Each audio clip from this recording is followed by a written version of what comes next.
Yes Kannababu గారు yes Kannababu గారు join అయ్యారు మనతో పాటు. కన్నబాబు గారు జాయిన్ అయ్యారు, మాజీ మంత్రి కన్నబాబు గారు. కన్నబాబు గారు వినబడుతుందా? నమస్కారం అండి, వినబడుతుందండి. ఎవరెవరు ఉన్నారు సార్ అక్కడ? నమస్కారం.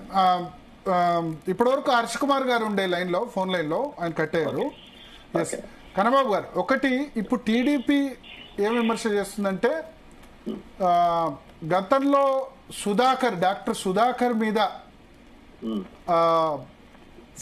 సంబంధించినప్పుడు అప్పుడు ఎందుకు మాట్లాడలేదు, ఆయన కూడా దళితుడే కదా, ప్లస్ రౌడీ షీటర్లకు మీరు సపోర్ట్ చేస్తున్నారని టీడీపీ అంటుంది. దీనికి మీ జవాబు? కాసేపు రౌడీ షీటర్లా కాదా, లేకపోతే వాళ్ళకు ఉన్న హిస్టరీ ఏంటనేది పక్కన పెట్టాను ఒక్క నిమిషం. సో ఈ రాష్ట్రంలో చట్టాలను అమలు చేసే పరిస్థితి ఎలా ఉందనేది ఒక నిష్పక్షపాతంగా మాట్లాడుకోవాలి టైం ఇది. ఓకే, రౌడీ షీటర్లు వాళ్ళని దండించాలి, లేకపోతే వ్యవస్థని కంట్రోల్ చేయాలి, కరెక్టే. కానీ ఈ ఎగ్జిబిషన్ ఆఫ్ ఈ దాన్ని ఏముండవంటే పవర్, ఇది కాదని నా ఒపీనియన్. ఎందుకంటే ఇప్పుడు చట్టం ఎవరికైనా సమానమే కదా.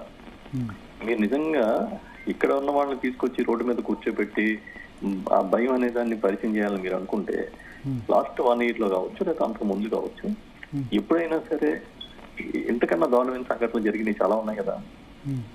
ఇంతకన్నా అమాయకుల మీద దాడులు జరగడం కానీ, లేదా అమ్మాయిల మీద దాడులు జరగడం కానీ, మహిళల వేధింపులు కానీ జరిగినప్పుడు కన్నా ఒక కానిస్టేబుల్ ఒక పోలీస్ మీద దాడి జరిగిందని మీరు ఇంత ఎగ్జిబిట్ చేశారు కదా.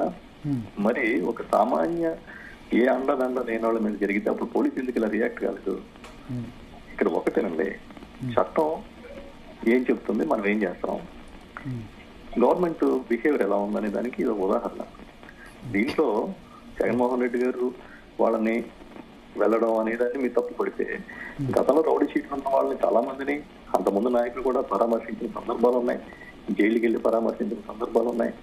మరి వాళ్ళంతా నేరస్తులు కదా, ప్రూవ్డ్ కదా, వాళ్ళంతా శిక్షలు పడడం కూడా వెళ్ళి పరామర్శించారు కదా. ఇప్పుడు మనం చూడాల్సింది ఏంటంటే ఇది మంచా చెడా అని పక్కన పెడితే అసలు ఈ రాష్ట్రంలో రాజ్యాంగం అమలు తీరేలా ఉంది, లేదంటే సొంతంగా ఎలా బిహేవ్ చేస్తా ఉన్నారు, పోలీసు వ్యవస్థను ఎలా వాడుతున్నారు అనేది పెద్ద ఉదాహరణ. అట్లీస్ట్ ఒక బాధ్యత వహించాల్సిన అధికారంలో ఉన్న మంత్రులు కానీ, నాయకులు కానీ వాళ్ళు మాట్లాడే తీరు, దాన్ని సమర్థించుకునే తీరు, ఓకే భయం చెప్పాలి, లేకపోతే వాళ్ళని మేము కంట్రోల్ చేయాలి అంటే ఇది కాదు కదా పద్ధతి. చట్టపరంగా చర్యలు తీసుకోవాలి. ఇదే కానీ కరెక్టే. దీన్ని మనం సమర్థిస్తే రేపు పోలీస్ చేతిలో కానీ వ్యవస్థలు వెళ్తే మనమేమో ఫ్రెండ్లీ పోలీస్ ఇవన్నీ పెద్ద పెద్ద మాటలు చెప్తూ ఉంటాం, లేకపోతే పబ్లిక్ ఫ్రెండ్లీ అంటాం. కానీ ఇదే కానీ పరిస్థితి జరిగితే ఎవరో ఖండించకపోతే రేపు పొద్దున కూడా జరుగుతుంది. రోడ్డు మీద తీసుకొచ్చి ఎగ్జిబిట్ చేసే కార్యక్రమం చేస్తారు పోలీసు వాళ్ళు. పోలీసు అనేది ఏ విధంగా బిహేవ్ చేస్తున్నారు అనేది కింద స్థాయిలో, క్షేత్ర స్థాయిలో మీరు చూస్తే అర్థమవుతుంది. చిన్న చిన్న సంఘటనలు కూడా తీసుకెళ్లి రోజుల తరపున కూర్చోబెట్టాం. ఉదయం తీసుకెళ్తే మళ్ళీ అర్ధరాత్రి పంపించడం, మళ్ళీ పొద్దున్న 7 గంటలకు రమ్మంటాం. మన కేసులు పెడుతున్నారా? పెట్టట్లేదు. ఇది పెరగడానికి ఏమి ఉండదు దాంట్లో, ఎందుకంటే పొలిటికల్ గా వాళ్ళని అరెస్ట్ చేసే కార్యక్రమాలు ఇవి కాకుండా కేసులు పెట్టేవి, దాడులు జరిగి మామూలుగా నడుస్తూనే ఉన్నాయి. నేనేం చెప్తున్నానంటే చట్టం ఏం చెప్తుంది, చట్టాన్ని అమలు చేయాల్సిన వాళ్ళు ఎలా పనిచేస్తున్నారు అనేది ఇక్కడ నేను చూస్తా. చట్టం అమలు చేయాల్సిన పోలీసు లేదా వ్యవస్థకు ఈ రకంగా బరితెగిస్తే కరెక్ట్ కాదు కదా. అందుకనే అక్కడ బాధితులుగా మనం చూసినప్పుడు జగన్మోహన్ రెడ్డి గారు వెళ్ళారు, తప్పే ఉంది దాంట్లో. అయితే ఒక్కటి సార్, ఇక్కడ ఇప్పుడు రూల్ ఆఫ్ లా ని ఇంప్లిమెంట్ చేయాల్సిన బాధ్యత పోలీస్ది. వాళ్ళు చట్టాన్ని చేతిలోకి తీసుకోవడం, అట్లా బహిరంగంగా కొట్టడం అన్నది చట్టానికి విరుద్ధం. ఓకే, అక్కడి వరకు బాగానే ఉంది. కానీ ఏంటంటే వీళ్ళ మీద రౌడీ షీట్స్ ఉన్నాయి, లేకపోతే 8 కేసులు 11 కేసులు ఆల్రెడీ ఉన్నాయి, గంజాయి రిలేటెడ్ కేసెస్ ఉన్నాయి. దాన్ని ఖండిస్తే ఓకే, బట్ వాళ్ళ ఇంటికి వెళ్ళి పరామర్శించడం అన్నది, వాళ్ళకి వత్తాసు పలకడం అన్నది కరెక్ట్ కాదు అని టీడీపీ అంటుంది, ప్రభుత్వం అంటుంది. దానికి ఖండించడం వరకు ఓకే, ప్రతిపక్షంగా మీరు చేయాలి, ఎందుకంటే పోలీసులు చట్టాన్ని చేతిలో తీసుకుని చేయాలి.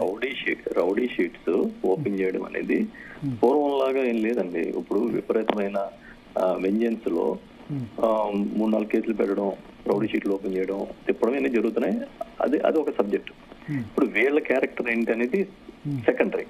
కానీ జగన్మోహన్ రెడ్డి గారు ఎక్స్పోజ్ చేయాలనుకున్నది ఏంటి, మా నాయకుడు ఎక్స్పోజ్ చేయాలనుకున్నది ఏంటి, ఈ నాయకుడు ఎక్స్పోజ్ చేయాల్సింది పోలీస్ వ్యవస్థ సరిగ్గా పనిచేయట్లేదు అని. కాదు, పోలీస్ వ్యవస్థ నడిపిస్తున్న ప్రభుత్వం, దాన్ని సమర్థిస్తున్న తీరు, ఇవన్నీ జరుగుతున్నప్పుడు ఎక్కడో చోట దీన్ని ప్రశ్నించేవాడు, దీన్ని అవసరమైతే దీన్ని కొంచెం వెళ్ళి మేము ఉన్నామని చెప్పేవాడు కూడా కావాలి కదా. చెక్ అండ్ బ్యాలెన్స్ లేకపోతే సిస్టమ్ ఎలా నడుస్తుందండి? ఖచ్చితంగా ఉండాలి. ఎందుకంటే మేము కూడా ఉన్నాం, ప్రశ్నించేవాడు ఉన్నాయో పలానా అడుగుతాము, అడిగేవాడు ఉన్నాడంటే కొంచెం కంట్రోల్ వస్తుంది. అలాగే మొత్తం గాలి కుదిరైతే ఎలా కూర్చుంటారు చెప్పండి. అయితే ఇప్పుడు వాళ్ళ ఇంటికి వెళ్ళి పరామర్శించడాన్ని వాళ్ళు ఎట్లా చూస్తున్నారంటే, రౌడీ షీటర్లకు గంజాయి బ్యాచ్ కు వైసీపీ అండదండల అని వాళ్ళు ప్రొజెక్ట్ చేస్తున్నారు. ప్లస్ రెండోది కులంకు సంబంధించి దీనిలో తప్పు చేసిన వాళ్ళు సరే అది ఏ కులమైనా దండించాల్సిందే కదా, దానిలో మళ్ళీ కులం ఎందుకు తీసుకొస్తున్నారని. అంటే కాదండి, ఇప్పుడు నేను అనేది ఏంటంటే, చాలా మంది నేను సోషల్ మీడియాలో అనేది చూస్తున్నాను, లాస్ట్ 2 days నుంచి జరుగుతున్న డిబేట్స్. ఇదే పరపతున్నవాడు, ఇదే కొంచెం పట్టు ప్రభుత్వంలోనో పబ్లిక్ లో పలుకుబడి ఉన్న వాళ్ళతో ఎందుకు జరగలే? అదే ఆయన చెప్పాలనుకున్నారు. ఇప్పుడు ఆయన చెప్పాలనుకున్నది ఏంటి అంటే అగ్రకులాల్లో అయితే ఈ విధంగా జరిగేది, అగ్రకులాల వాళ్ళు తప్పు చేస్తే పలుకుబడి కలిగిన వర్గాలు అనుకోండి, అక్కడైతే ఎందుకు జరగట్లే? ఇప్పుడు చిన్న పిల్లల్ని 6 ఏళ్ల పిల్లల్ని రేప్ చేసి పడేసిన వాళ్ళు, చాలా వాళ్ళ మీద అత్యాచారాలు చేసిన వాళ్ళని ఇదే ట్రీట్మెంట్ ఎందుకు ఇవ్వలేదు పోలీసు? ఇవ్వచ్చు కదా, ఎందుకు చేయలేదు? అడుగుదాం. మనతో పాటు డొక్కా మాణిక్యవర ప్రసాద్ గారు ఉన్నారు, మీరు లైన్ లోనే ఉండండి. కన్నబాబు గారు, మాజీ మంత్రి డొక్కా మాణిక్యవర ప్రసాద్ గారు ఉన్నారు. వరప్రసాద్ గారు, వరప్రసాద్ గారు ఉన్నారా? సో కన్నబాబు గారు చెప్పండి. సో ఇప్పుడు మీరు రేజ్ చేస్తున్న పాయింట్ ప్రధానంగా పరపతి గల వాళ్ళైతే ఈ విధంగా ఉండకపోయేది, వాళ్ళకి పరపతి తక్కువ ఉంది కాబట్టి ఈ విధంగా పోలీసులు అమానవీయంగా ప్రవర్తించారు అని అంటారు. సార్ ఇప్పుడు ఒకటి చెప్పండి సార్, ఈ సంఘటనలో బాధితులు ఎవరు బాధితులు? అంటే వీళ్ళు ముగ్గురు బాధితులు, పోలీసు కూడా కానిస్టేబుల్ గాయపడ్డ అతను కూడా బాధితుడే కదా సార్. ఇప్పుడు చట్టాలు చెప్పినవి, ఇప్పుడు పూర్వం మా దగ్గర ఈస్ట్ గోదావరి డిస్ట్రిక్ట్ లో తిరుమల కేసు కూడా జరిగింది. అక్కడ ఒక పెద్ద ఇప్పటికీ జరుగుతుంది దాని మీద ఎందుకు? ఇవన్నీ ఏంటంటే సార్, చట్టాన్ని ప్రభుత్వం అమలు చేయాల్సిన బాధ్యత నుంచి తప్పించుకొని పోలీసులకు ఫ్రీ హ్యాండ్ ఇచ్చామనే పేరుతో పోలీసులు ఈ విధంగా రెచ్చిపోయి పరిస్తుంటే రేపు బాధితులకి ఎవడు సహకరిస్తాడు? ఎవడు అండగా ఉంటాడు? ఒక మెసేజ్ ఇవ్వాల్సిన పరిస్థితి ఉంది. ప్రభుత్వం ఇష్టానుసారంగా వ్యవహరిస్తే ప్రశ్నించేవాడు కూడా ఒకడు ఉన్నాడనే మెసేజ్ ఇవ్వాలి కదా. జగన్ గారు వెళ్ళారని నేను అనుకుంటున్నాను. దీంట్లో వేరే దాన్ని అటు తిప్పి చూడడం అనేది పొలిటికల్ సిస్టమ్ లో టీడీపీ వాదన టీడీపీకి ఉంటుంది, మా పార్టీ వాదన మా పార్టీకి ఉంటుంది, అలాగే వేరే పార్టీలు వేరే నాయకులు ఎవరి వాదనలు అనుకుంటాయి. కానీ ఇక్కడ బాధితుల పక్షాన్ని నిలబడడం అనేది ప్రతిపక్ష పాత్ర. అది దాన్ని నిర్వర్తించడం తప్పలేదు. జైలుకి వెళ్ళి పరామర్శించిన సంఘటనలు చాలా ఉన్నాయి. చంద్రబాబు నాయుడు గారు పూర్వం జైలుకి వెళ్ళి పరామర్శించలేదండి? పరామర్శించారు కదా. ఎన్నిసార్లు వెళ్ళలేదు ఆయన జైలు దగ్గరికి పరామర్శలకి?